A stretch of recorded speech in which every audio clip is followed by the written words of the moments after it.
All right, let's bring in Allianz Chief Economic Advisor Mohamed El-Erian. Mohamed, great moment to have you here as we do look at those oil markets, reacting yet again to the news, but still hovering below $100 a barrel right now. U.S. equity markets seem to be looking for direction, but no major fear popping up in the markets today. In fact, the Dow's turned slightly positive on the session. This stands out to me, Axios, on President Trump using this blockade to get more countries to buy U.S. oil.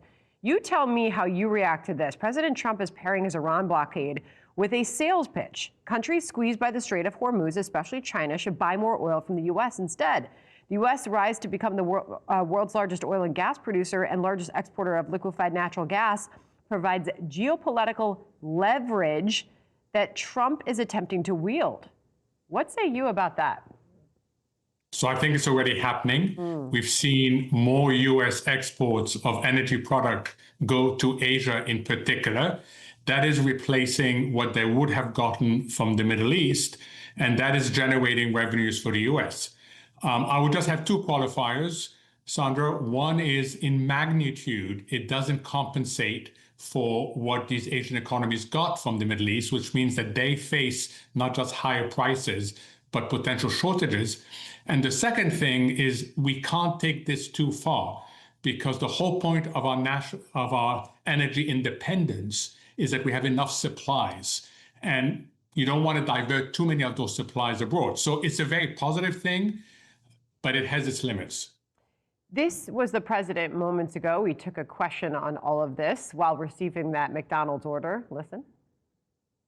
We have more oil and gas than Saudi Arabia. Think of this. We produce more. Saudi Arabia, and add Russia to it. Substantially more. And by next year, we'll have double that amount. So we don't need it, but the world needs it. And many ships are heading to our country right now as we speak. So do some math here, because if they're currently going to turn to the United States, that would explain the bump up in energy prices that we're currently seeing. But the overall goal, of course, would be to lower our domestic energy prices, Mohamed. So where do you see all this going as we watch markets sort of try to, predict where this all goes next? So the markets are, if you like, calmed by two things. One, that there's been no immediate Iranian reaction to us blockading the blockade, if you like, us blockading their blockade. So relief, because the concern is the Red Sea, as we heard, and that would disrupt shipping from Saudi Arabia in particular. So that's the first thing. The second thing the market liked, and you pointed out how it happened in the last 20 minutes, is when they heard from the president that it seems that Iranians have reached out to the White House looking to talk. The bigger question is how blockades work. They need time, because the goal is to strangle the Iranian economy by cutting off foreign exchange earnings.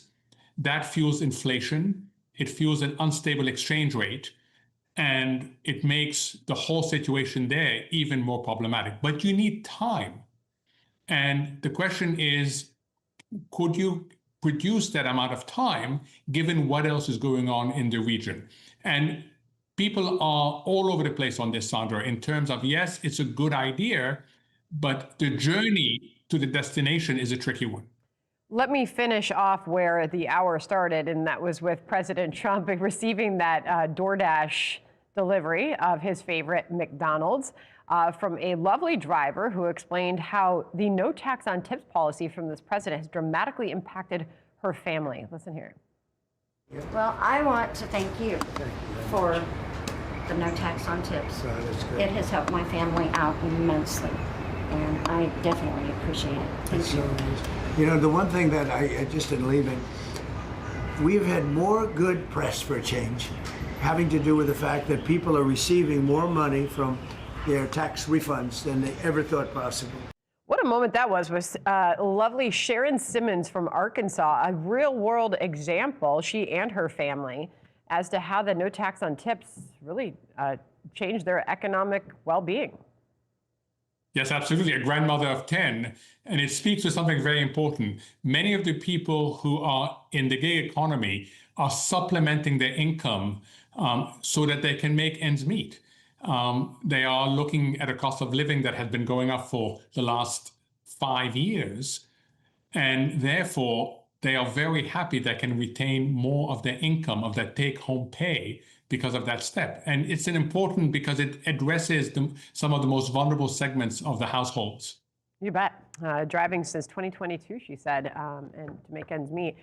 Good to have you on all of that. Thank you so much, Mohamed, for your time today. Be sure to like and subscribe for all the Fox News latest on YouTube and catch full shows streaming now on Fox One.